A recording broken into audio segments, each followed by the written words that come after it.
최근 트럼프의 행보에 전 세계가 충격에 빠졌습니다. 트럼프의 관세에 한국은 주한미군 철수로 맞대응하자 트럼프는 꼬리를 내리며 한국의 핵무장을 어느 정도 용인하겠다고 하는데요. 이에 전 세계 방송국 언론사들이 몰려와 난리가 났다고 하죠. 그 내용을 미국 예일대 강의에서 다뤘다고 합니다. 과연 어떤 일이 있었던 것일까요? 구독과 좋아요 부탁드리며 불우이웃을 돕기 위해 끝까지 시청 부탁드립니다. 안녕하세요. 제 이름은 앤드류. 예일대학교에서 군사학을 전공하는 미국인 학생입니다. 텍사스 출신으로 어린 시절부터 미국의 군사적 우월성에 대한 자부심을 바탕으로 성장했어요. 군인 가문에서 태어나 할아버지와 아버지 모두 미군에서 복무했기에 자연스럽게 미국 중심적 세계관을 형성했습니다. 처음에는 아시아 국가들, 특히 한국과 같은 나라를 단순히 미국의 보호를 받는 약소국으로만 바라보는 편협한 시각을 가지고 있었어요. 해리슨 교수님의 현대 군사 강국의 조건 강의와 한국인 교환학생 민준호와의 만남은 제 세계관을 완전히 바꿔놓은 전환점이 되었습니다. 해리슨 교수님의 현대 군사 강국의 조건 강의는 군사학을 전공하는 제게 흥미로운 주제였죠. 자리에 앉아 친구 다니엘과 작은 토론을 시작했어요. 한국이 군사 강국이라는 교수님 말씀, 어떻게 생각해? 다니엘이 물었습니다. 저는 코웃음을 쳤어요. 글쎄, 미국의 보호 없이는 하루도 버티지 못할 것 같은데 숫자로 보면 중국에 비해 한참 모자라잖아. 그때 누군가의 시선이 느껴져 고개를 돌렸습니다. 한국인 교환학생 민준호가 우리의 대화를 듣고 있었어요. 처음엔 당황했지만 곧 자신감을 되찾았죠. 불편해. 사실이잖아. 제가 도발적으로 말했습니다. 민준호는 놀랍게도 감정적으로 반응하지 않았어요. 그는 차분한 목소리로 대답했습니다. 단순히 병력 수만으로 군사력을 평가할 수는 없어요. 현대 전쟁은 기술력과 전략, 그리고 전투 경험의 조합이니까요. 그의 차분함이 오히려 저를 자극했어요. 자리에서 일어나 가까이 다가갔습니다. 그래. 한국은 미국 없이도 스스로를 지킬 수 있다고 생각하는 거야? 민준호는 조금도 주눅 들지 않고 대답했어요. 네, 충분히 자립할 수 있는 나라입니다. 첨단 무기 체계와 훈련된 군인들이 있으니까요. 다니엘도 끼어들었습니다. 그래도 중국과 비교하면 한참 모자라지 않아? 중국은 병력 수만 해도 한국의 몇 배인데. 강의실 분위기가 점점 무거워졌습니다. 다른 학생들도 우리의 대화에 귀를 기울이기 시작했죠. 민준호의 침착함이 점점 짜증나게 느껴졌어요. 전투에서는 병력의 양보다 질이 중요합니다. 한국군은 기술력과 전투 경험이 핵심이죠. 저는 다른 학생들을 향해 말했어요. 들었어? 이 친구는 한국이 중국보다 군사적으로 우위에 있다고 생각하나 봐. 몇몇 학생들이 낮게 웃음을 터뜨렸습니다.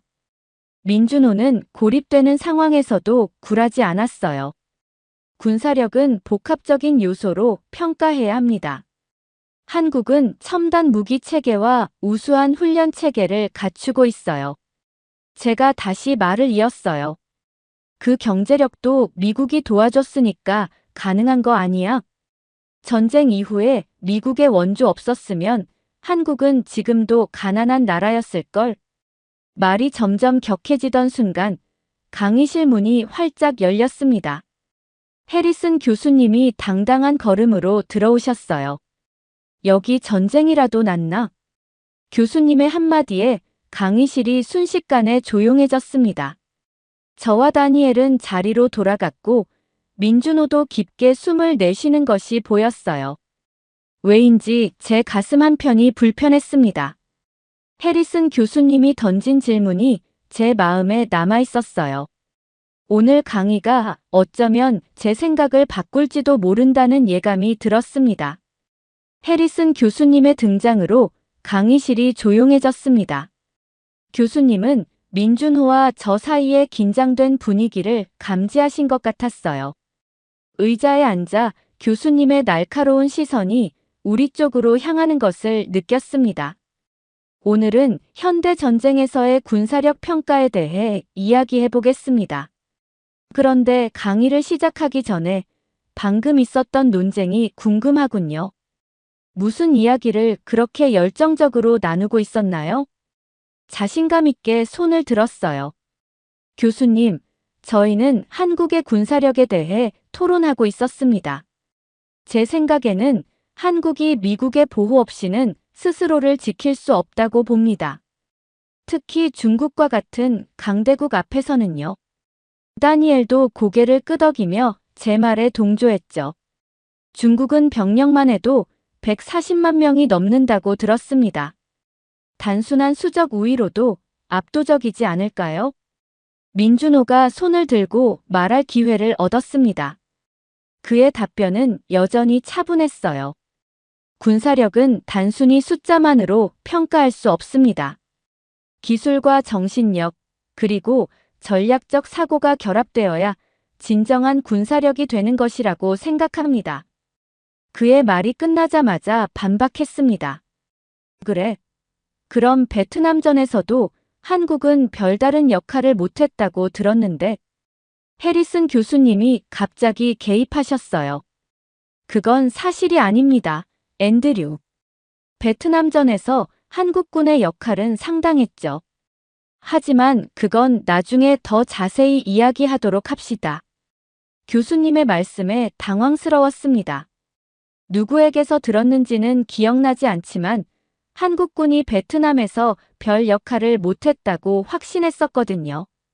민준호의 얼굴에 작은 승리감이 스치는 것을 보았어요. 교수님은 강의 주제로 돌아가셨습니다. 여러분, 현대 전쟁에서 숫자가 중요한가요? 군사력을 평가할 때 병력 수가 가장 중요한 요소일까요? 다니엘과 저는 거의 동시에 물론이죠라고 대답했습니다. 대부분의 학생들도 동의하는 것 같았어요. 그렇다면 질문을 하나 더 하겠습니다. 중국은 한국을 군사적으로 압도할 수 있을까요? 이 질문에도 대부분이 동의했습니다. 민준호의 표정이 점점 무거워지는 것이 보였어요. 여러분의 생각이 흥미롭군요. 하지만 현대 전쟁의 본질을 제대로 이해하려면 몇 가지 사실을 알아야 합니다. 교수님이 프레젠테이션을 시작하셨어요. 화면에는 각국의 군사력 비교 자료가 나타났습니다. 중국은 물론 수적 우위가 있습니다. 하지만 전술적인 면에서는 여전히 약점이 많습니다. 실전 경험이 부족하고 최신 무기 체계의 운용 능력이 검증되지 않았죠. 민준호가 다시 손을 들었습니다. 한국군은 숫자는 적을지 모르지만 첨단 무기와 우수한 전투 능력을 갖추고 있습니다. 한국의 군사력은 질적인 면에서 매우 높은 수준이에요. 해리슨 교수님이 미소를 지으며 민준호의 말에 동의하셨어요. 맞습니다. 군사력은 무기의 성능과 군인의 질이 무엇보다 중요합니다. 현대 전쟁에서는 더욱 그렇죠. 반박하려다 말을 삼켰습니다. 제가 알고 있던 사실들이 하나씩 틀린 것으로 드러나고 있었어요. 혼란스러웠지만 교수님의 설명에 관심이 생겼습니다. 군사력은 전략, 기술, 정신이 3박자를 이루어야 합니다. 어느 하나가 부족해도 전쟁에서 승리하기 어렵죠. 강의를 들으며 제 생각이 조금씩 흔들리기 시작했습니다. 민준호의 말이 사실일까? 내가 한국에 대해 너무 편협하게 생각했던 것일까? 이런 의문들이 머릿속을 맴돌았어요. 강의가 끝날 때쯤에는 적어도 제 의견을 재고해 볼 필요가 있다는 생각이 들었습니다. 해리슨 교수님의 강의가 본격적으로 시작됐습니다. 프레젠테이션 화면에는 세계 각국의 군사력 순위와 분석 자료가 보였어요. 여전히 한국이 그렇게 강한 군사력을 가졌다는 것이 믿기지 않았습니다. 다니엘이 제 생각을 대변하듯 손을 들었어요. 교수님, 중국 육군은 140만 명이고 한국은 50만 명에 불과합니다. 이런 병력 차이를 어떻게 극복할 수 있죠? 다니엘의 질문에 많은 학생들이 동의하는 듯 고개를 끄덕였습니다. 교수님은 침착하게 대답하셨어요. 좋은 질문입니다. 하지만 한국의 경우 예비군을 포함하면 전체 병력은 약 310만 명에 달합니다. 강의실이 순간 조용해졌어요. 310만 명이라니. 그건 정말 놀라운 숫자였습니다. 하지만 여전히 의문이 남아 있었죠. 그래도 미국이 없으면 한국은 첨단 무기 체계가 부족하지 않을까요? 결국 미국의 도움이 필요한 것 아닌가요? 민준호가 다시 손을 들었습니다. 한국은 자체 개발한 첨단 무기들을 많이 보유하고 있습니다. K9 자주포, K2 전차, KF-21 전투기 같은 무기들은 세계적으로 인정받는 성능을 갖추고 있어요. 코웃음을 쳤지만 해리슨 교수님이 민준호의 말에 동의하셨어요. 민준호 학생의 말이 맞습니다. 현대 전쟁에서는 첨단 무기의 질적 우위가 매우 중요합니다. 특히 한국의 K9 자주포는 세계 시장에서 큰 인정을 받고 있죠. 교수님의 화면에 K9 자주포의 사양과 성능이 나타났습니다. 최대 사거리 40km, 분당 6발의 발사 속도, 고정밀 유도, 포탄 사용 가능 등의 정보가 보였어요. 놀라움을 감출 수 없었습니다. 그런 첨단 무기를 한국이 자체 개발했다니.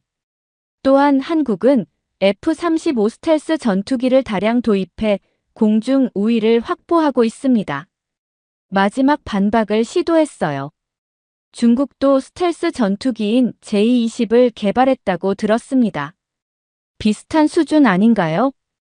교수님은 고개를 가로저으셨습니다.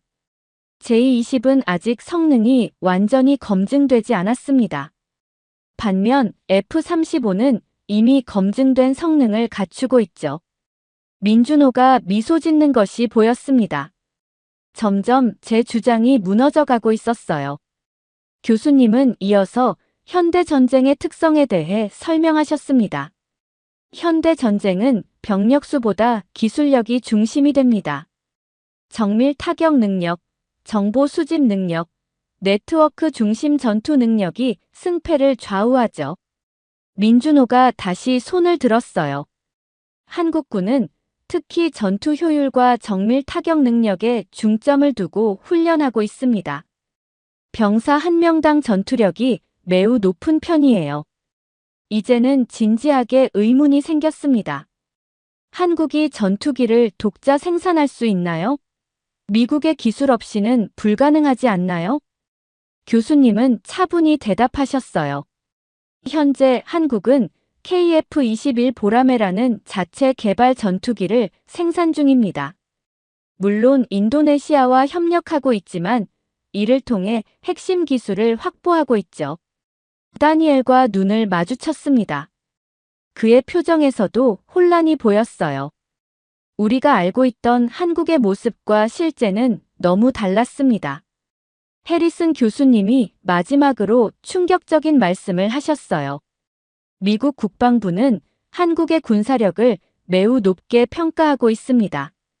특히 베트남전에서 한국군은 뛰어난 실전 능력을 보여주었죠. 제 눈이 커졌습니다. 교수님을 바라보며 의아한 표정을 지었어요. 제가 알고 있던 세계관이 하나씩 무너지고 있었습니다. 민준호를 바라보니 그는 오히려 침착한 표정으로 강의에 집중하고 있었어요. 그의 자신감이 이제는 근거 없는 것이 아님을 인정할 수밖에 없었습니다. 해리슨 교수님의 목소리가 갑자기 진지해졌습니다. 그의 눈빛에서 과거의 기억을 떠올리는 듯한 감정이 느껴졌어요. 강의실은 완전히 조용해졌고 모든 학생들의 시선이 교수님께 집중되었습니다. 베트남전 당시 한국군은 미군도 놀랄 정도의 전투력을 보여주었습니다. 많은 사람들이 모르는 사실이지만 한국군은 수적 열세에도 불구하고 압도적인 전투력으로 담당 전선을 지켰어요. 믿을 수 없다는 생각이 들었습니다. 한국군이 그렇게 대단했다고요? 역사 수업에서는 그런 이야기를 들어본 적이 없는데요. 교수님은 잠시 생각에 잠기더니 천천히 말씀하셨어요. 대부분의 역사 교과서는 미군 중심으로 서술되어 있습니다. 하지만 실제 전장에서는 다른 이야기가 많았죠. 교수님의 표정이 더욱 진지해졌습니다. 그는 잠시 숨을 고르더니 예상치 못한 말씀을 하셨어요. 사실 나는 베트남전에서 한국군과 직접 전투를 수행했었습니다. 순간 강의실이 더욱 조용해졌습니다. 교수님이 실제 전쟁 경험자라니 놀라움을 감출 수 없었어요. 한국군은 베트남 정글에서 독특한 전투 방식을 보여주었습니다. 특히 야간 정찰과 매복 작전에서는 타의 추종을 불허했죠. 적은 병력으로도 넓은 지역을 효과적으로 통제했습니다. 민준호가 조용히 듣다가 말했어요. 한국군은 전투 경험을 통해 강해졌다고 생각합니다. 그 경험이 지금의 군사력 기반이 되었죠. 반박하려다 말았습니다. 실제 전투 경험자인 교수님 앞에서 근거 없는 주장을 하기 어려웠어요. 한국군의 핵심은 정신력과 단결력이었습니다. 미군과 달리 물자가 부족한 상황에서도 뛰어난 전략적 대응을 보여주었죠. 조심스럽게 질문했습니다. 정신력만으로 전쟁에서 이길 수 있나요? 결국 무기와 장비가 중요하지 않을까요? 민준호가 침착하게 대답했어요. 정신력이 없는 군대는 아무리 좋은 장비를 갖추어도 위기에 쉽게 무너집니다. 전쟁 역사를 보면 우수한 정신력을 가진 군대가 강한 무기를 가진 군대를 이긴 사례가 많아요. 교수님이 고개를 끄덕이며 민준호의 말에 동의하셨습니다. 민준호 학생의 말이 맞습니다. 그리고 한국은 전쟁 후 경제 발전에 집중하면서 군사력 현대화도 함께 이루어냈죠. 민준호가 이어서 말했어요. 한국의 기술 발전이 군사력 강화로 이어졌습니다. 특히 전자, 정보통신 분야의 발전은 현대 전쟁의 필수적인 시사의 체계 발전에 크게 기여했어요. 다니엘이 갑자기 끼어들었습니다. 경제가 강하다고 군사력도 강한 건 아니잖아요. 일본만 해도 경제는 강하지만 군사력은 약하다고 평가받잖아요. 교수님은 미소를 지으며 대답하셨어요. 좋은 지적입니다. 하지만 한국의 경우는 경제 발전과 함께 국방력 강화에도 큰 투자를 했습니다. 특히 기술 기반 군사력 발전에서는 한국이 선도적인 위치에 있죠. 그리고 교수님은 갑자기 화제를 바꾸셨습니다. 여러분은 최근 트럼프 대통령이 한국에 무리한 관세를 부과하려 했던 일을 알고 있나요? 학생들이 고개를 끄덕이자 교수님은 계속 말씀하셨어요. 그때 한국 정부는 주한미군 철수 가능성을 언급했습니다. 이는 상당히 강력한 협상 카드였죠. 놀라움을 감추지 못했습니다. 한국이 그런 카드를 썼다고요? 그건 몰랐네요. 교수님은 심각한 표정으로 말씀하셨어요. 결과적으로 트럼프는 한국의 핵무기 개발을 용인할 수밖에 없었습니다. 이는 한국의 군사적 위상이 그만큼 높아졌다는 증거였죠. 이 말에 강의실 전체가 술렁였습니다. 저도 충격을 받았어요. 공개적으로 알려지지 않은 정보가 있었던 것 같았습니다. 학생들의 표정에서 한국에 대한 인식이 완전히 바뀌는 것을 느낄 수 있었어요. 다니엘과 서로 눈빛을 교환하며 생각에 잠겼습니다. 내가 한국과 그 군사력에 대해 너무 무지했던 것은 아닐까? 부끄러운 마음이 들기 시작했습니다. 해리슨 교수님의 충격적인 발언 이후 강의실 분위기가 완전히 바뀌었습니다. 저도 혼란스러웠지만 한 가지 확실한 건 제 인식이 잘못되었다는 점이었죠. 하지만 마지막 저항을 포기할 수 없었습니다. 교수님, 그래도 미국이 없는 한국은 여전히 무력하지 않을까요? 한국의 안보는 결국 미국의 해구산에 의존하고 있잖아요. 민준호가 차분하게 대답했어요. 주한미군 철수 카드를 통해 핵무기 개발 허용을 이끌어낸 것은 한국의 협상력과 전략적 중요성을 보여주는 사례죠. 한국은 더 이상 일방적으로 의존하는 관계가 아니라 상호 의존적인 관계로 발전했습니다. 해리슨 교수님이 고개를 끄덕이며 민준호의 말에 힘을 실어주셨어요. 민준호 학생의 말이 맞습니다. 한국의 협상력과 군사적 자립 의지가 명확히 드러난 사례였죠. 이제는 완전히 생각에 잠겼습니다. 과연 내가 제대로 알고 있던 것이 있었을까? 교수님은 계속해서 한국의 근대화 과정에 대해 설명했어요. 전쟁 후 한국은 자립을 위해 철저하게 경제 기반을 다졌습니다. 다른 나라들의 원조에 의존하기보다는 스스로 일어서려는 강한 의지가 있었죠. 민준호가 교수님의 말에 이어 한국의 방위산업 육성에 대해 말했습니다. 한국은 기술력을 바탕으로 방위산업을 적극적으로 육성했어요. 지금은 세계 방산 시장에서도 중요한 위치를 차지하고 있습니다. 조심스럽게 질문했어요. 그래도 미국이 도와준 것도 사실 아닌가요? 처음부터 모든 것을 스스로 해낸 건 아니잖아요. 교수님은 균형 잡힌 시각으로 대답하셨습니다. 물론 미국의 도움이 있었습니다. 하지만 그 도움을 바탕으로 스스로 자립하려는 노력이 더 컸다는 점이 중요합니다.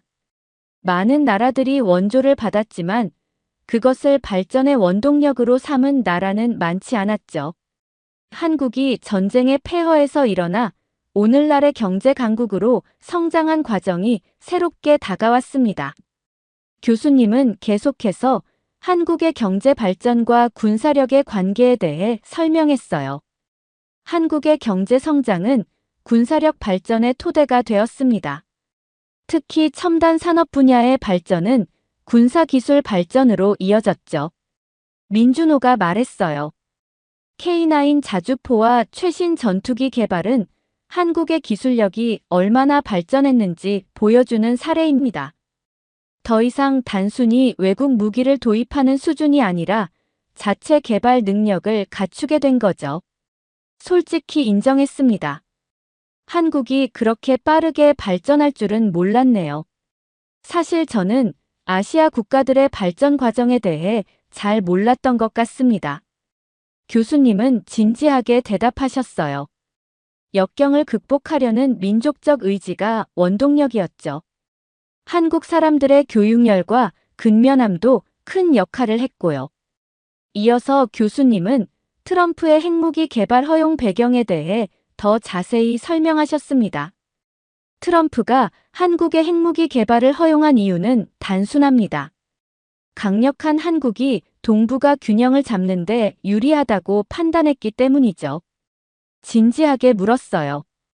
그렇다면 한국은 이제 미국의 전략적 파트너라는 건가요? 단순한 보호국이 아니라. 교수님은 확신에 찬 목소리로 대답하셨습니다. 그렇습니다. 동맹은 신뢰를 바탕으로 한 협력 관계입니다. 한미 동맹도 이제는 더 균형 잡힌 관계로 발전했죠. 해리슨 교수님은 마지막으로 한국 사회에 대한 분석을 이어갔습니다. 한국은 경제와 군사력을 함께 키운 나라입니다. 단순한 군사 강국이 아니라 문화, 경제, 외교력을 갖춘 복합적 강국으로 성장했죠. 민준호를 바라보니 그는 조용히 미소 짓고 있었습니다.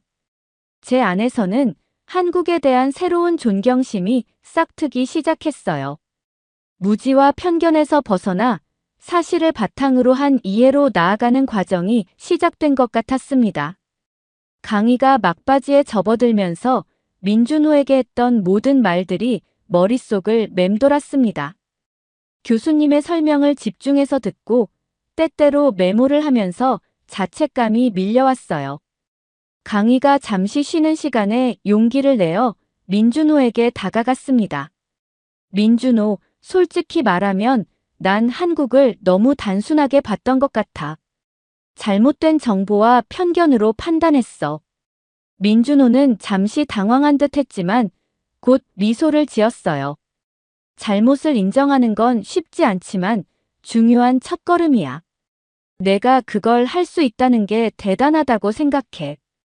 의아한 마음이 들었습니다. 왜 넌 내게 화내지 않았어? 난 분명 너를 무시했고 내 나라를 깎아내렸는데. 민준호는 잠시 생각에 잠겼다가 천천히 대답했어요.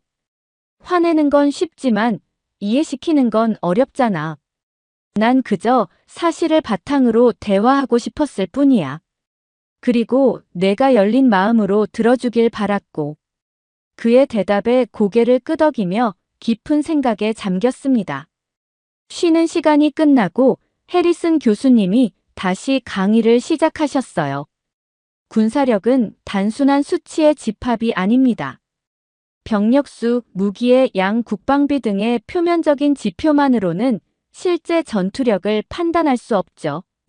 전략적 사고와 자립 의지가 없으면 아무리 많은 자원을 가져도 진정한 강대국이 될 수 없습니다. 손을 들고 질문했습니다. 한국이 그걸 증명했다는 건가요?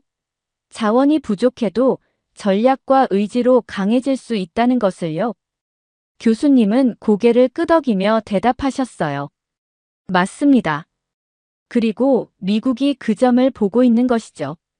그래서 한국을 단순한 보호국이 아닌 전략적 파트너로 대우하고 있는 겁니다. 강의가 끝난 후 짐을 챙기면서도 마음은 여전히 무거웠습니다. 다시 민준호에게 다가갔어요. 난 여태까지 너무 우물안개구리였어. 미국 중심으로만 세상을 보려고 했던 것 같아. 민준호는 제 솔직한 마음을 느꼈는지 대답했습니다. 배워가면 되지. 너도 충분히 열린 마음을 가졌잖아. 오늘 강의를 통해 많은 것을 배운 것 같네. 미소를 지으며 말했어요. 그래, 앞으로도 많이 배워야겠어. 특히 한국에 대해서. 그때 다니엘이 우리에게 다가왔습니다. 그는 여전히 생각에 잠긴 표정이었어요. 중국은 강하지만 한국도 무시할 수 없는 존재인가. 특히 기술력과 전략 면에서는. 다니엘의 말투에서 혼란스러움이 느껴졌습니다. 함께 이야기를 나누기 시작했어요. 해리슨 교수님은 강의를 마무리하며 중요한 메시지를 전하셨습니다. 군사력의 본질은 힘이 아니라 신뢰와 자립입니다. 동맹을 맹목적으로 의존하는 건 위험합니다. 진정한 강대국은 자국의 역량을 키우면서도 동맹과의 관계를 균형 있게 발전시키는 나라입니다. 교수님의 말씀을 들으며 군사학에 대한 새로운 관점이 생겼습니다. 초반의 갈등이 이제는 상호 이해와 존중으로 변화하고 있었어요. 강의가 완전히 끝나고 학생들이 하나둘 강의실을 빠져나갔습니다. 노트북을 정리하며 오늘의 강의를 되새겼어요. 한국에 대한 제 인식이 완전히 바뀌었고 무엇보다 민준호와 같은 한국인 친구를 통해 직접 배울 수 있는 기회가 생겼다는 것이 가장 큰 수확이었습니다. 이것이 바로 문화 간 대화와 이해의 중요성이라는 생각이 들었어요. 강의가 끝난 후 대부분의 학생들이 다음 수업을 위해 서둘러 나갔지만 저는 자리에 그대로 앉아 있었습니다. 머릿속은 복잡한 생각들로 가득 찼어요. 민준호와의 첫 만남부터 교수님의 강의 내용까지 모든 것이 제 시각을 바꾸어 놓았습니다. 민준호가 나가려다 제 쪽을 바라보는 것을 느꼈어요. 그를 바라보며 고개를 숙이고 작은 목소리로 말했습니다. 미안하다. 단 한마디였지만 제 마음을 다 담으려 노력했어요. 민준호가 다시 저를 향해 걸어왔습니다. 정말 다가가서 제대로 사과하고 싶었지만 뭔가 주저하게 되었죠. 그가 먼저 편안한 미소를 지으며 말했어요. 잘 들었어. 생각이 바뀌었나 봐. 솔직하게 대답했습니다. 솔직히 많이 배웠어. 내가 잘못했어. 한국에 대해 아무것도 모르면서 함부로 말해서 정말 미안해. 그의 눈빛에서 따뜻함을 느꼈어요. 사람은 누구나 실수할 수 있어. 인정하는 게 중요하지. 너는 그걸 할 수 있어서 정말 대단해. 그때 다니엘도 다가왔습니다. 그는 여전히 완전히 설득되지 않은 표정이었어요. 난 여전히 한국이 중국보다 강하다는 건 인정 못하겠어. 그건 좀 과장된 것 같아. 민준호는 온화한 표정으로 대답했습니다. 강함의 기준은 상황에 따라 다르지. 현실을 이해하는 게 더 중요해. 단순히 누가 더 강하냐보다는 각국의 특성과 강점을 이해하는 게 진정한 군사학이 아닐까? 다니엘의 어깨를 치며 말했어요. 너도 고집 좀 줄여. 민준호 말이 맞아. 우리가 알지 못했던 많은 사실들이 있었던 거야. 다니엘도 마침내 미소를 지으며 고개를 끄덕였습니다. 세 사람 사이의 긴장이 풀리는 순간이었어요. 진지한 표정으로 민준호에게 말했습니다. 한국에 대해 아는 게 없었으면서 무시했던 것 같아. 정말 미안해. 민준호는 솔직하게 대답했어요. 솔직히 기분 나빴지만 이제 내가 이해하려 해서 고마워. 서로 다른 문화와 역사를 가진 사람들이 만나면 이런 오해는 생길 수 있어. 중요한 건 오해를 풀려는 노력이지. 우리는 어색하게 서로를 바라보다가 동시에 웃음을 터뜨렸습니다. 그 웃음이 남아있던 긴장감을 완전히 녹여버렸어요. 갑자기 생각이 떠올랐습니다. 다음에 한국 음식 같이 먹자. 난 한 번도 제대로 된 한국 음식을 먹어본 적이 없어. 민준호는 반가운 표정으로 고개를 끄덕였어요. 좋아. 캠퍼스 근처에 맛있는 한식당이 있어. 호기심이 생겼습니다. 김치찌개, 비빔밥, 뭐가 좋을까? 민준호는 웃으며 대답했어요. 내가 맛있는데 데려갈게. 한국 음식의 진짜 맛을 보여줄 수 있는 곳으로. 다니엘이 슬며시 우리 대화에 끼어들었습니다. 나도 같이 가면 안 돼. 사실 나도 한국 음식에 관심 있었거든. 민준호와 서로 눈빛을 교환하고 웃음을 터뜨렸습니다. 물론이지, 함께 가자. 우리 세 사람은 함께 웃으며 강의실을 나섰어요. 처음에는 갈등으로 시작했지만 이제는 서로를 이해하고 존중하는 새로운 관계가 시작되는 순간이었습니다. 한국에 대한 무지와 편견으로 시작했던 하루가 새로운 우정과 배움의 기회로 바뀌었어요. 강의실을 나서며 바라본 캠퍼스의 풍경이 전보다 더 아름답게 느껴졌습니다. 이제 학교 생활이 더욱 의미 있게 변할 것 같다는 기대감이 생겼어요. 다음 날 아침, 중앙도서관에서 공부를 하려 했지만 집중이 되지 않았습니다. 어제의 일이 머릿속에 계속 맴돌았어요. 처음으로 제 사고방식과 편견을 진지하게 돌아보게 된 날이었죠. 책을 몇 권 펼쳐놓고 깊은 생각에 잠겼습니다. 왜 이렇게 한국을 무시하려 했지? 내가 우월감을 느끼고 싶어서였나? 자신과의 대화를 중얼거리다 보니 어떤 시선이 느껴졌어요. 고개를 들어보니 민준호가 한국 친구들과 함께 도서관에 들어오는 모습이 보였습니다. 그들은 테이블에 앉아 이야기를 나누기 시작했어요. 조금 가까워져 그들의 대화를 엿들었습니다. 민준호의 한국 친구가 물었어요. 앤드류가 먼저 사과했다며? 정말 그랬어? 민준호가 고개를 끄덕이며 말했습니다. 응, 생각보다 솔직해서 놀랐어. 처음에는 완고했지만 해리슨 교수님의 강의를 듣고 많이 바뀐 것 같아. 그들이 나에 대해 이야기하는 것을 듣고 있자니 얼굴이 뜨거워졌어요.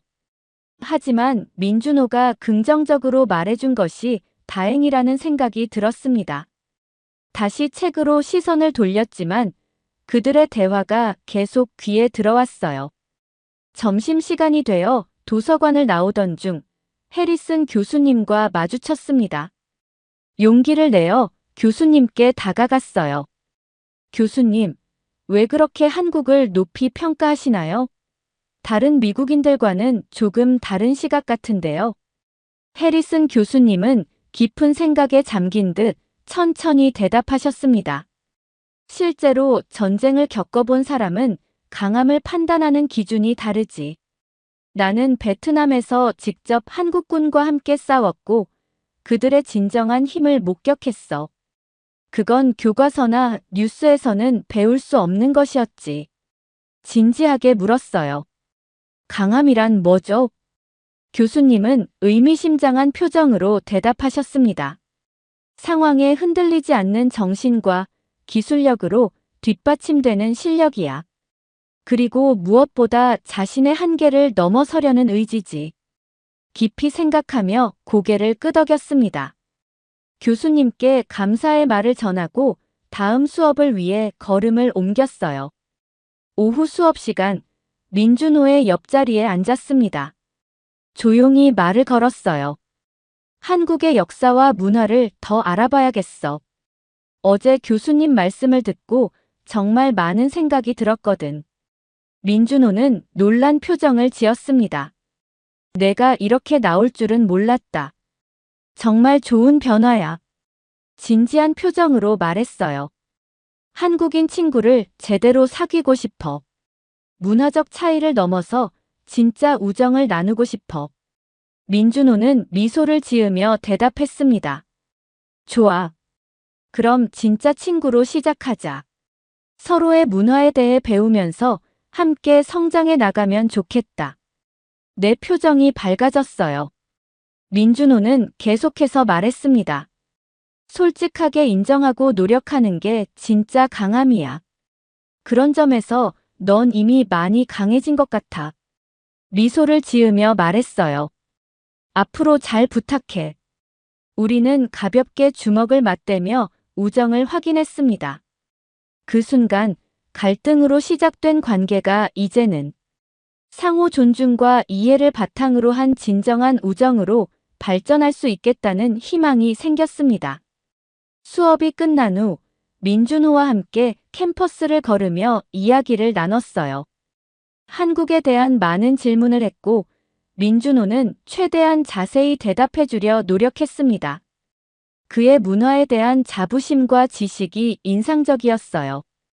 이전에는 민준호의 자신감이 거만하게 느껴졌지만 이제는 그것이 자신의 문화와 국가에 대한 깊은 이해와 자부심에서 비롯된 것임을 알 수 있었습니다.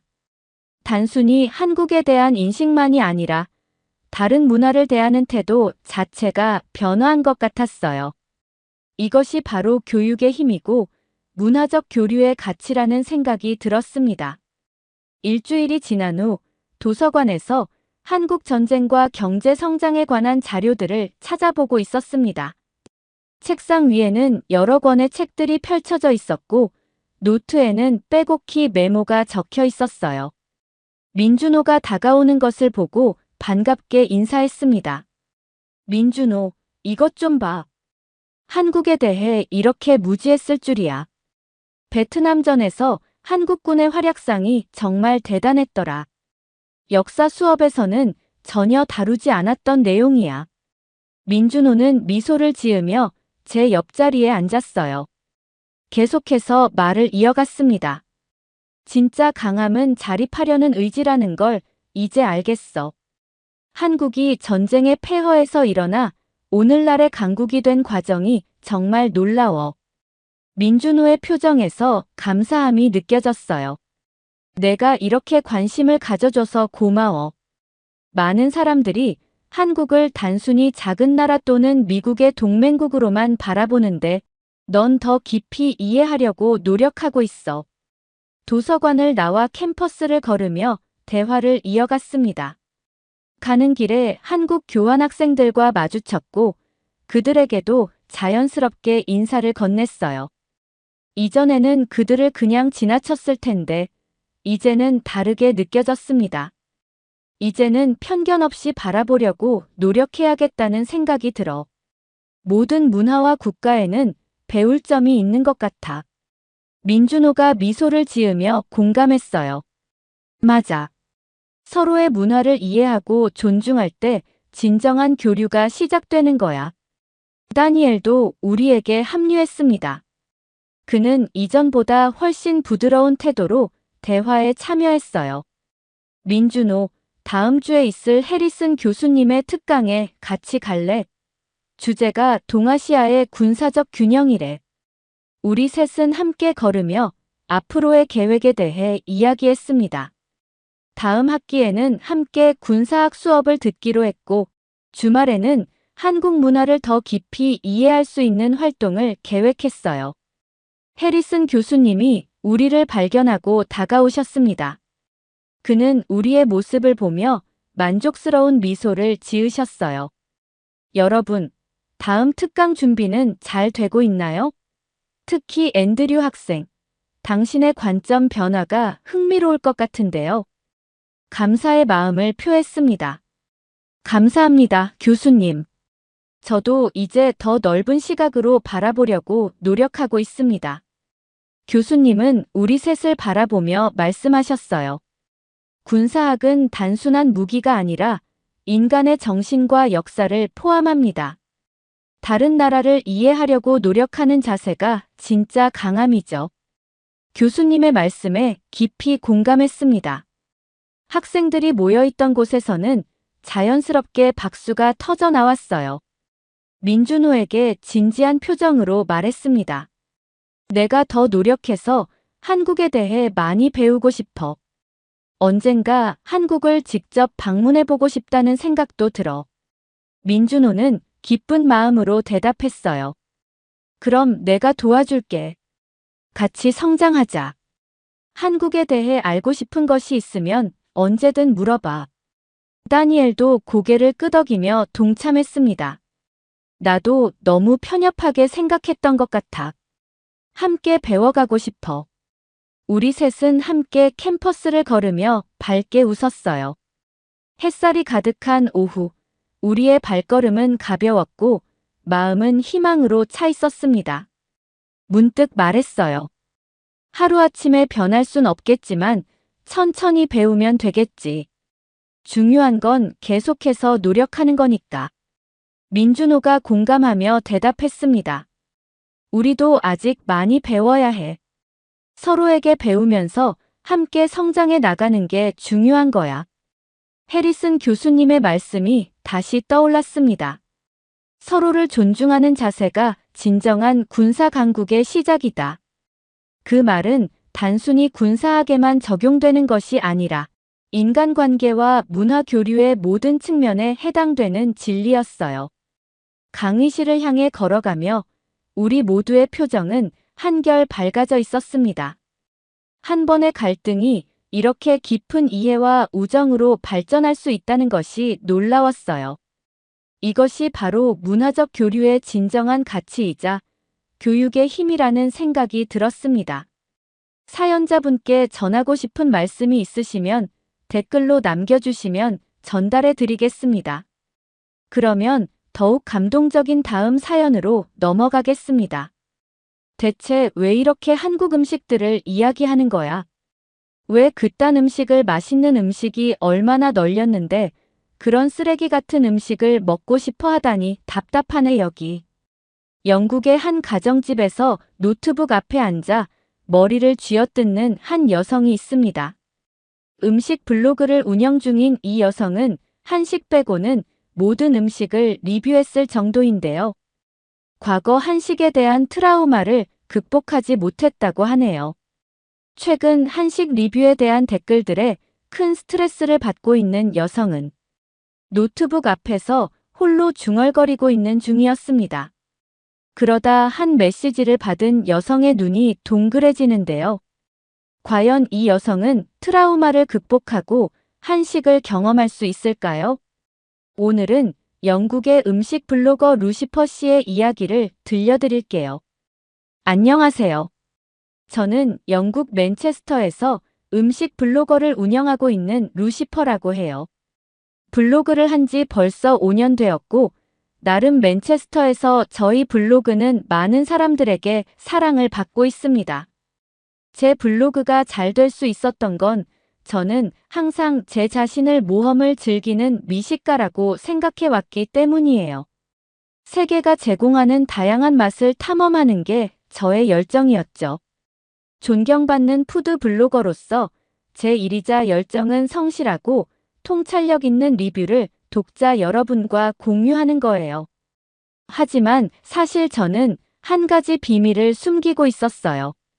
한국 음식의 인기가 전 세계적으로 폭발했음에도 불구하고 저는 수년 동안 한식에 대해 완고한 편견을 갖고 있었거든요.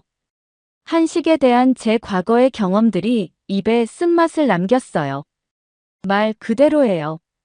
정통 한식이라고 주장하는 요리를 맛볼 때마다 식상한 맛, 물렁한 식감, 전체적인 특색 부족에 솔직히 많이 실망했죠. 마지막으로 접한 한국 제가 평범하고 실망스러운 음식들만 만났을 때 모두가 한식에 대해 왜 그렇게 열광하는지 이해할 수 없었어요. 루시퍼 음식 블로거라면서요. 몇 번의 경험만으로 어떻게 한 나라 음식 전체를 무시해버릴 수 있어요. 하고 생각하시는 분들도 분명히 계실 거예요. 네, 맞아요. 특히 음식처럼 즐겁고 다양한 것에 대해서는 편견을 갖는 건 사실 저답지 않죠. 사실은 예전에 크게 트라우마를 갖게 된 일화가 있었어요. 과거 저는 친구인 링링과 함께 요즘 이곳에서 뜨고 있는 유명한 한국 김밥과 봉지라면을 사서 제 친구인 링링의 집으로 향했어요. 링링은 친절하게도 김밥과 라면을 고르는데 도움을 주었죠. 저희는 함께 조리해서 한국 음식을 리뷰하기로 했어요. 링링은 라면을 조리하고 저는 김밥을 해동시키기로 했죠. 함께 요리를 하고 먹으려고 숟가락을 들었는데 매워 보이는 라면 사이로 무언가가 보였어요. 라면에서는 보기 힘든 비주얼이었죠. 저는 면을 해치고 사이에 있는 게 무엇인지 잘 보려고 다가갔다가 소리를 지르며 뒤로 넘어지고 말았어요. 라면 사이에는 쥐처럼 보이는 무언가가 들어있었어요. 제가 놀라면서 뒤로 넘어지며 벌벌 떨자 링링이 무슨 일이냐며 물을 가지러 갔다가 급하게 뛰어왔어요. 쥐가 있어 라면 안에 제가 떨리는 목소리로 이야기를 했어요. 그러자 링링은 라면을 확인했죠. 그런데 이게 왜 저는 링링의 대답에 다시 한번 놀랐어요. 왜라니 쥐가 나왔다고 신고해야겠어. 제가 말했어요. 쥐도 먹는 거야. 원래 들어있는 거 아니야.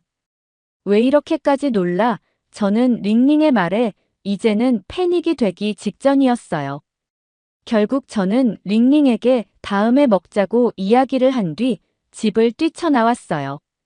그리고 집으로 돌아와 아무것도 먹지도 못한 채 헛구역질만 계속 해댔죠.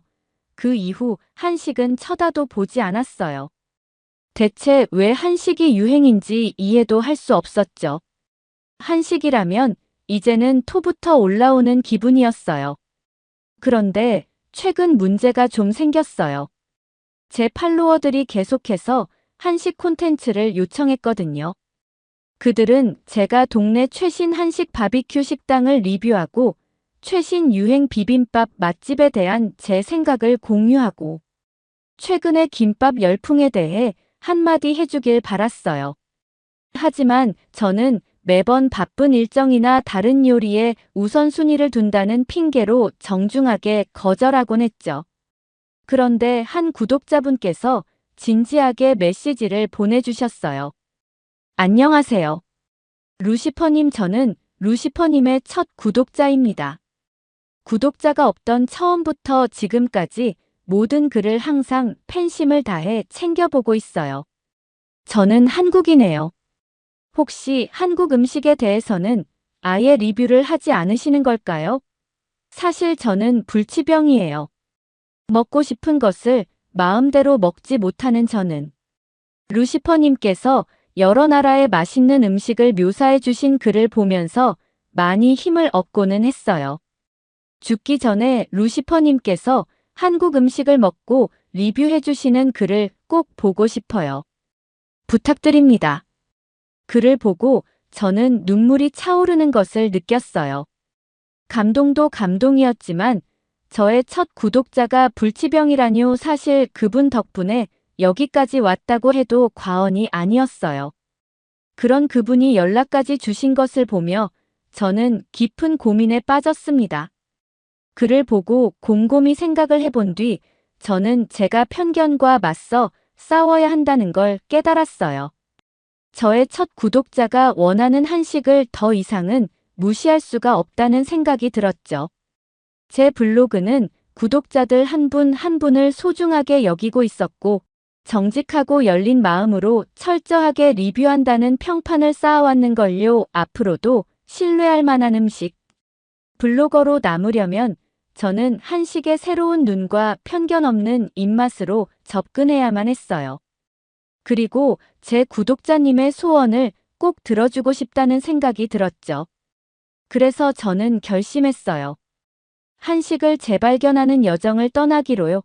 이제까지의 선입견은 접어두고 한식의 맛과 전통에 빠져들어 마땅히 받아야 할 기회를 주기로 했죠. 저는 한식의 세계로 뛰어들 준비가 됐어요. 하지만 어디서부터 시작해야 할까요? 그냥 아무 식당에나 가서 한식을 판다고 주장하며 정통의 경험을 기대할 수는 없겠죠. 저에게는 복잡하고 종종 혼란스러운 한식의 지형을 헤쳐나갈 안내자가 필요했어요. 그래서 저는 인터넷에 의지했어요. 한식의 기본과 주요 재료 문화적 의의를 이해하는데 조금의 조사가 큰 도움이 될 거라 생각했죠.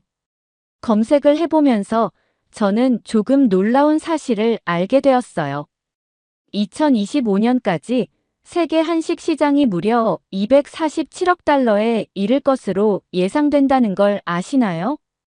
2020년부터 2025년까지 연평균 성장률은 10%라고 해요.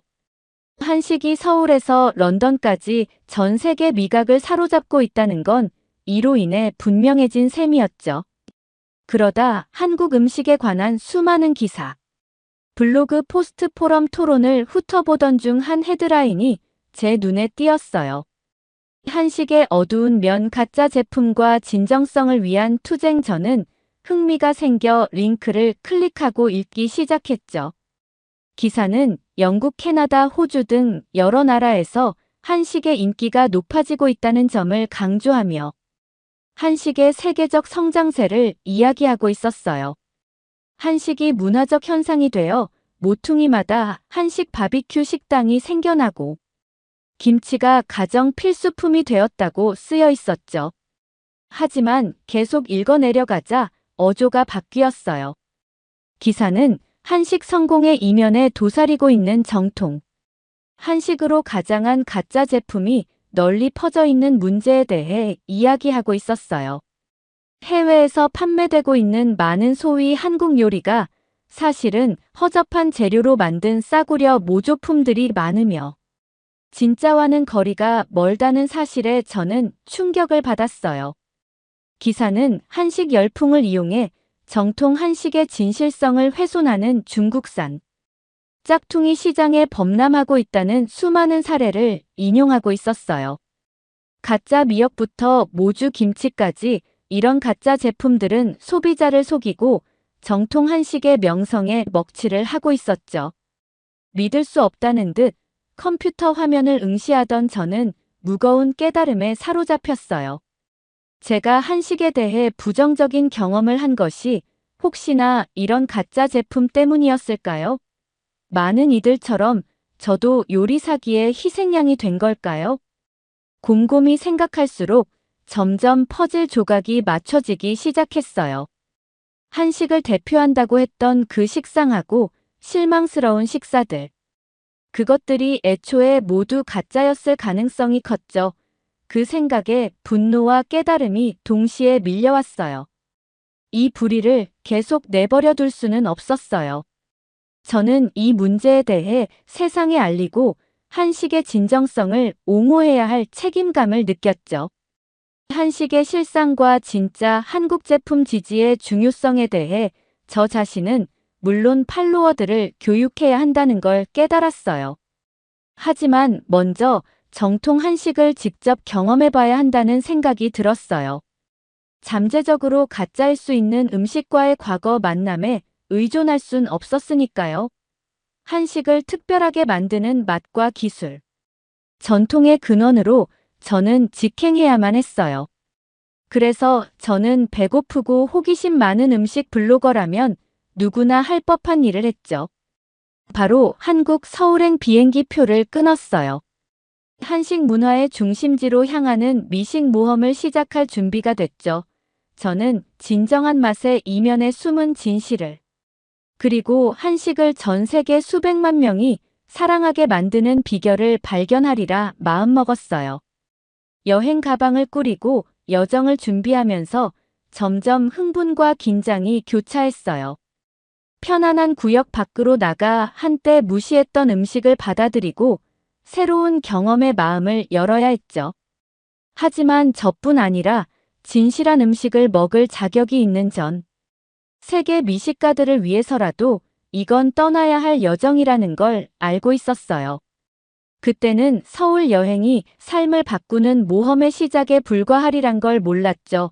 제 가정의 의문을 제기하고 입맛을 넓히며 한식에 대한 열정의 불을 지필 여정 말이에요. 계속 지켜봐 주세요. 사랑하는 독자 여러분, 이건 그저 제 맛있는 여정의 시작일 뿐이니까요. 우리 함께 진실을 밝혀내 보아요. 한 입 한 입 맛있게 말이죠. 인천국제공항에 내리자 흥분과 두려움이 뒤섞인 기분이 혈관을 타고 흘렀어요. 드디어 한국 서울 정통 한식을 찾아 미식 탐험을 시작할 곳에 도착한 거죠. 활기찬 대도시가 제 앞에 펼쳐졌어요. 높이 솟은 고층 빌딩들과 고궁, 그리고 무엇보다 입에 침이 고이는 음식들이 가득한 곳이었지요. 저는 짐을 챙겨 트렌디한 강남 지역 호텔로 향했어요. 북적이는 거리를 지나며 거의 모든 블록마다 늘어선 레스토랑과 식품 노점의 다양성에 놀라지 않을 수 없었죠. 공기는 지글거리며 구워지고 있는 고기와 향긋한 국물, 매콤한 찌개 냄새로 가득했는데 하나같이 유혹적이었어요. 하지만 한국 음식을 판다고 주장하는 아무 식당에나 들어가 정통의 경험을 기대할 순 없었어요. 가짜 제품의 만연함을 배웠으니 저는 이제 최대한 정통적인 경험을 추구하기로 했으니까요. 그래서 저는 현명한 여행자라면 누구나 할 법한 일을 했죠. 바로 한국인들의 도움을 받는 것이었죠. 하하, 저는 서툰 한국어와 열정적인 손짓 덕분에 친절한 서울 사람들과 대화를 나눌 수 있었어요. 그들은 친절하게 세대를 거쳐 전통 요리를 내놓아온 가족 경영 식당이나 단골들에게 사랑받는 길거리, 음식 노점 같은 숨은 맛집들을 기꺼이 알려주었죠. 추천 목록을 손에 넣고 허기진 배를 부여잡은 채 저는 서울의 미식 경이로움을 탐험하기 시작했어요. 첫 번째 행선지는 좁은 골목에 아늑하게 자리 잡은 작은 식당이었는데 한국 요리의 대표적인 메뉴 중 하나인 매콤한 순두부찌개로 유명한 곳이었죠. 안으로 들어서자 그곳을 운영하는 나이 지긋한 부부의 따뜻한 미소가 저를 반겨주었어요. 공기는 부글부글 끓는 육수 냄새와 그릇이 부딪히는 은은한 소리로 가득했죠. 주문을 하자 주인 아주머니가 순두부와 신선한 채소, 해산물이 듬뿍 들어간 붉은 국물을 솜씨 좋게 뚝배기에 담아주셨어요. 한 숟가락 떠먹는 순간 저는 그동안 제가 한식에 대해 얼마나 오해하고 있었는지 깨달았죠. 순두부찌개는 제게 깨달음 그 자체였어요. 매운맛과 감칠맛 그리고 편안함의 완벽한 조화였죠. 부드러운 순두부는 입에서 사르르 녹았고, 해산물은 구수하고 복잡한 육수에 감칠맛을 더하고 있었어요. 그동안 집에서 먹었던 싱거운 모조품들과는 하늘과 땅 차이였죠. 다음 며칠 동안은 가능한 한 많은 정통 한식을 맛보는 것이 제 사명이 되었어요.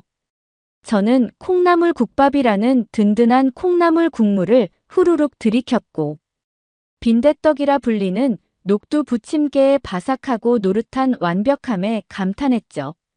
혀 끝을 얼얼하게 만들면서도 더 먹고 싶게 하는 떡볶이의 화끈한 매운맛에 사로잡히기도 했어요. 저를 사로잡은 건 맛뿐만이 아니었어요. 바로 서울에서 식사를 하는 전체적인 경험 자체였죠.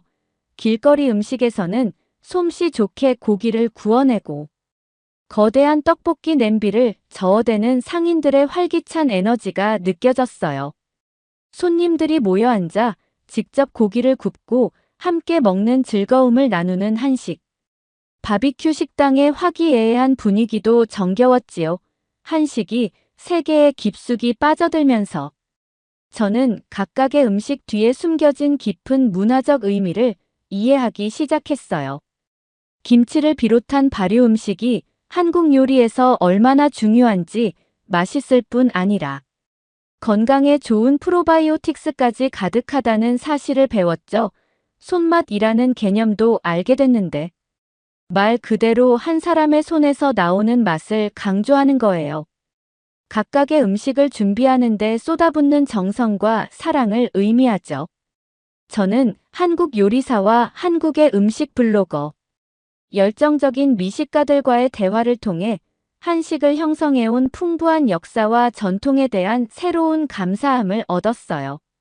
세대를 거쳐 전해 내려온 집안 레시피나 신선하고 제철 재료를 사용하는 것의 중요성, 그리고 각 요리를 만드는 데 필요한 예술적 감각에 관한 이야기에 저는 귀를 기울였죠.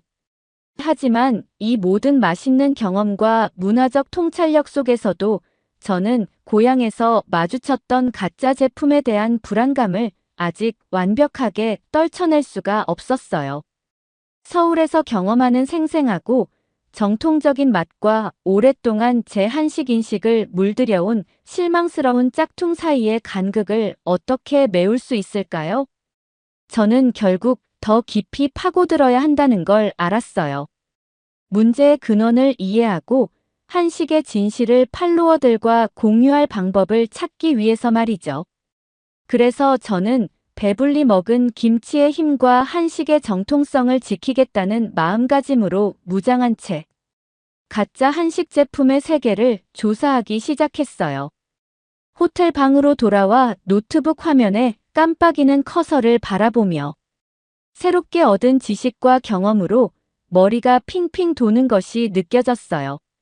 지난 며칠은 색감과 맛 문화적 통찰력이 소용돌이친 격동의 나날이었고, 매 끼니가 이전보다 더 맛있고 정통적이었죠.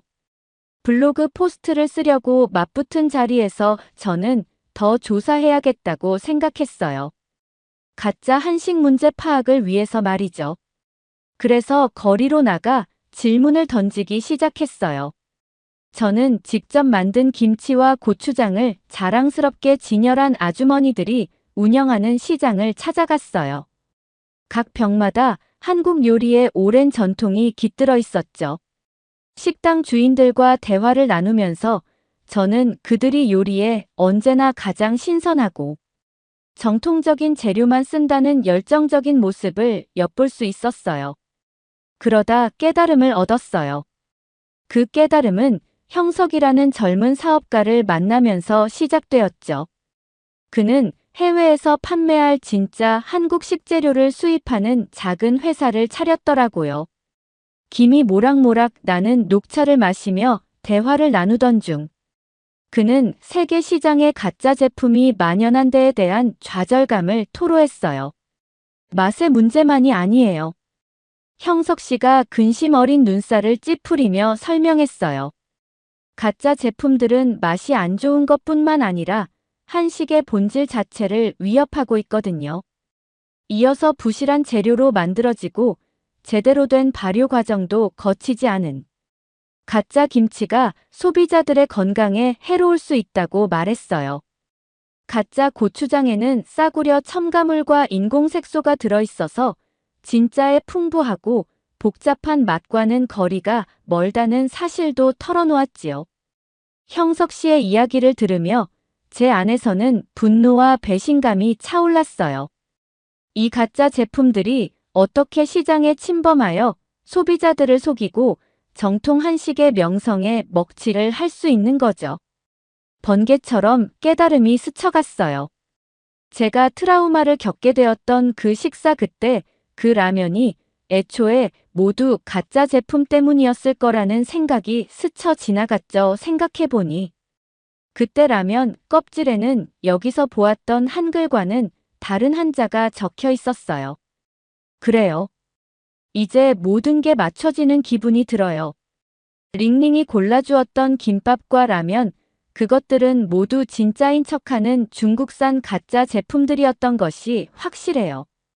음식 블로거이자 식당에 노련한 제가 그렇게 쉽게 속아 넘어갔다니 죄책감이 밀려왔어요. 가짜 제품 때문에 저희 구독자들이 한식으로부터 등을 돌리도록 무심코 부추긴 건 아니었을까 하는 걱정도 들었죠. 저는 사실을 밝혀야겠다고 생각했어요. 한식 전문가들에게 연락하고 관련 기사와 연구 논문을 탐독하기 시작했죠. 업계 내부 제보자 몇 명과도 접촉할 수 있었어요. 사실을 알아낼수록 저는 더 충격에 휩싸이고 경악할 수밖에 없었어요. 가짜 한국 제품의 문제가 제가 상상했던 것보다 훨씬 더 광범위하다는 사실을 발견했거든요. 주로 중국에서 만들어진 싸구려 모조품들이 한식 열풍을 이용해 품질과 정통성을 깎아내리며 전 세계 시장을 휩쓸고 있었어요. 또 이 가짜 제품들이 전통 조리법과 기술로 버텨내는 한국의 작은 사업체들에 끼치는 치명적인 타격에 대해서도 알게 됐어요. 전통적인 방법으로 김치 제조사를 운영하던 가족들이 이 모조품들 때문에 가게 문을 닫아야만 했던 가슴 아픈 이야기도 들었어요. 세대를 이어 내려온 그들의 전통 레시피와 기술은 결국 과거 속으로 사라지고 말았죠. 하지만 다행히 희망의 끝자락도 발견했어요. 형석 씨처럼 정통 한국 제품을 홍보하고 소비자들에게 진짜 한식을 지지하는 일의 중요성을 알리기 위해 끊임없이 노력하는 열정적인 지지자들을 만나게 된 거예요. 그들을 통해 가짜 상품 단속과 한식의 진실성을 지키기 위한 인증 제도에 대해서도 알게 됐죠. 이 모든 사실을 알게 되자 저는 제가 무엇을 해야 하는지를 깨달았어요. 제 블로그가 목소리를 이용해 이 문제를 세상에 알리고 변화를 촉구해야 한다고 생각했죠. 전통적인 한국의 맛을 만들어내기 위해 온 힘을 쏟는 성실한 장인과 요리사들의 이야기를 공유하고 독자들이 먹는 음식에 대해 현명한 선택을 할 수 있게 해줘야 한다는 생각이 강하게 들었어요. 블로그 포스트를 쓰기 위해 안자 열정과 소명감으로 가득 찬 글들이 쏟아져 나왔어요. 저는 글의 재발견의 과정들과 서울에서 만난 생생한 맛, 그리고 가짜 한식 산업에 대한 충격적인 폭로를 진심을 담아 적었죠. 게시를 누르는 순간 마음속에 승리감과 두려움이 교차했어요. 저는 제 글이 여론을 만들고 변화를 이끌어낼 힘이 있다는 걸 알았거든요. 그리고 댓글과 공유가 쏟아지기 시작하자 제 글이 독자들의 마음을 울리는데 성공했다는 것을 알 수 있었죠. 독자들은 충격을 받고 분노하고 제 이야기에 영감을 얻게 되었어요. 그들도 가짜 한식을 접한 경험을 공유하고 정통성을 위한 싸움에 함께 하겠다고 이야기했죠. 우리는 함께 운동을 하기 시작했고, 한국 요리의 풍부한 문화유산에 대한 투명성과 진실성 존중을 요구하는 집단의 목소리를 냈습니다. 집으로 가는 비행기에 오르며 저의 가슴은 희망과 결의로 벅차올랐어요. 가짜 한식과의 전쟁에는 아직 갈 길이 멀다는 걸, 앞으로도 많은 난관이 기다리고 있으리란 걸 알고 있었지만, 저는 음식 블로거로서 정통 요리의 수호자로서의 소명을 찾았다는 것도 깨달았죠. 그래서 저는 김치찌개를 배불리 먹고 불타는 가슴을 안고 세상에 맞설 준비를 했어요. 정직한 한국 요리 한 접시씩, 한 입 한 입씩 앞으로 나아갈 각오를 다졌죠. 진실은 밖에 있고, 저는 이제 그것을 위해 싸울 준비가 되어 있었으니까요. 시차로 녹초가 된 몸으로 아파트 문을 열었을 때, 제 머릿속은 아직 서울 여행의 기억으로 가득 차 있다는 것을 느꼈어요. 가방에서 꺼낸 김치와 고추장 병들을 소중히 냉장고에 넣으며 달콤 쌉싸름한 향수에 젖었거든요. 명동의 북적이는 거리와 아늑한 순두부찌개 식당에 제 정신을 남겨두고 온 것 같았어요. 하지만 아직 제 여정이 끝난 게 아니란 걸 알고 있었어요. 왜냐하면 개인적인 미식 깨달음을 넘어선 더 크고 넓은 목적이 저에게는 남아 있었으니까요. 일상으로 돌아오자. 한식의 진실을 널리 알리는데 새로운 열정이 불타올랐어요. 저는 서울에서 만난 요리의 역사와 문화적 기미를 깊이 있게 파고드는 글을 쏟아내고, 독자들이 한국의 정통적인 맛을 직접 경험해보고 싶은 마음이 들도록 요리법과 일화군침 돌게 만드는 사진들도 공유했죠. 저는 거기서 그치지 않았어요. 인식을 높이는 것만으로는 겨우 절반밖에 오지 않았다는 것을 알았거든요. 진정한 변화를 만들려면 행동으로 옮겨야 했죠. 그래서 다른 음식 블로거와 기자, 인플루언서들에게 연락해 가짜 한식의 문제를 알리는데 함께 해달라고 독려하기 시작했어요. 저는 정통 김치 만드는 법을 가르치는 요리 강좌부터 한식 전문가들이 한자리에 모여 토론하는 좌담회까지 다양한 이벤트를 기획했어요. 또 현지 한국 식품점과 협력해 코리안 테이스트 페스티벌도 열었는데, 참가자들이 정통 한국 제품을 맛보고 작은 사업체 지원의 중요성도 배울 수 있게 했어요. 다행히 제 노력으로 한 커뮤니티가 만들어지기 시작했어요. 한식의 진실성을 지키겠다는 열정을 공유하는 미식가와 요리사 지지자들의 모임이었죠. 우리는 함께 식품 라벨링에 대한 엄격한 규제를 요구하며 기업들이 제품의 정통성에 책임을 지게 만들기 위해 목소리를 내기 시작했어요. 저희는 정부에서 발급한 정통성 인증을 받은 한국 식품만 판매할 수 있게 한 새로운 법안이 통과되는 등의 결과를 얻어내기도 했어요. 반면 싸구려 가짜 제품의 홍수 속에서 버텨내지 못하고 결국 사랑받던 가족 운영 김치 공장이 문을 닫는 등의 슬픈 일도 함께 애도했어요. 하지만 저희는 저희의 궁극적인 목표를 잊지 않았어요. 한식의 풍성하고 생생한 맛을 모든 이들이 가짜나 변질의 위험 없이 즐기고 감사할 수 있는 세상을 만드는 건 말이죠. 몇 달이 흐르자 우리의 노력이 빛을 발하기 시작했어요. 점점 더 많은 사람들이 정통 한식당을 찾아 진짜 서울의 맛을 경험하고 싶어 했거든요. 식료품점 선반에는 인증받은 한국산 제품들이 늘어났고 정통 식재료에 대한 수요도 높아지고 있는 모습이 보였어요. 가장 보람찼던 순간은 서울 여행을 다룬 제 블로그 글을 우연히 발견했다는 독자에게서 온 이메일을 받았을 때예요. 제 글 덕분에 용기 내 자신의 도시에서 정통 한식을 찾아보게 됐고 그 경험이 삶을 바꿔놓았다고 하더라고요. 한국 음식이 그렇게 깊이 있을 줄은 몰랐어요. 그녀가 적었죠. 루시퍼님의 블로그 덕분에 한식의 아름다움과 복잡성을 알게 됐어요. 진정한 한식을 접할 수 있게 만들어주셔서 너무 감사드려요. 앞으로도 지금처럼 좋은 글 기대할게요. 감사합니다. 그 글을 읽으며 많이 울컥했어요. 이것이 바로 제가 이 여정을 떠난 이유였으니까요. 음식에 담긴 이야기와 전통 그리고 사람들을 위한 것들 말이죠. 그때 저는 소명을 확실하게 찾았다는 걸 깨달았어요. 제 목소리와 플랫폼으로 세상의 변화를 일으킬 수 있는 길을 발견한 거죠. 그리고 진실을 위해 싸우는 일을 멈추지 않으리라 다짐했어요. 다음 블로그 글을 쓰기 위해 자리에 앉으며 새로운 목적 의식과 열정으로 가슴이 벅차오르는 것이 느껴졌어요. 앞으로 길고 험난한 여정이 기다리고 있다는 걸 방해물과 좌절도 있으리란 걸 알고 있었지만 변화를 이끌고 정통 한식의 맛을 모두가 즐기고 감사할 수 있는 세상을 만들 힘이 제게 있다는 것도 확실하게 알 수 있었어요. 시간이 흘러 제 블로그는 정통성과 문화적 감사에 대한 공통된 신념으로 뭉친 미식가들의 활발한 커뮤니티로 성장해 나갔어요.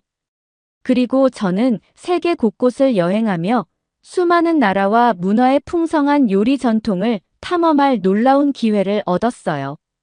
그 과정에서 매번 새로운 모험이 고유의 맛과 이야기를 가져다 주었지만 항상 한국 요리의 생기 넘치고 영혼을 울리는 맛으로 돌아오곤 했죠. 한때 작았던 한국 식료품점은 이제 사랑받는 지역사회 기관이 되었어요.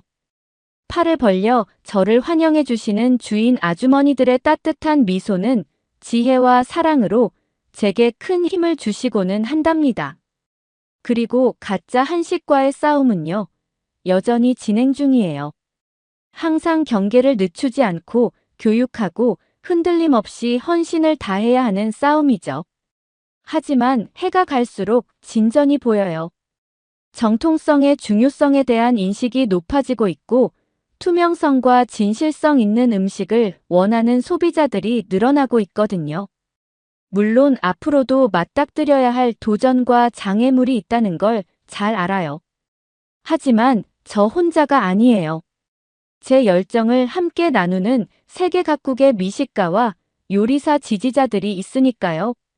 우리가 지키고 기념하는 것은 한식은 물론 세계 모든 요리의 정통적인 맛이에요. 그래서 최신 블로그 글을 쓰려 앉으면서도 희망과 설렘으로 가득해요.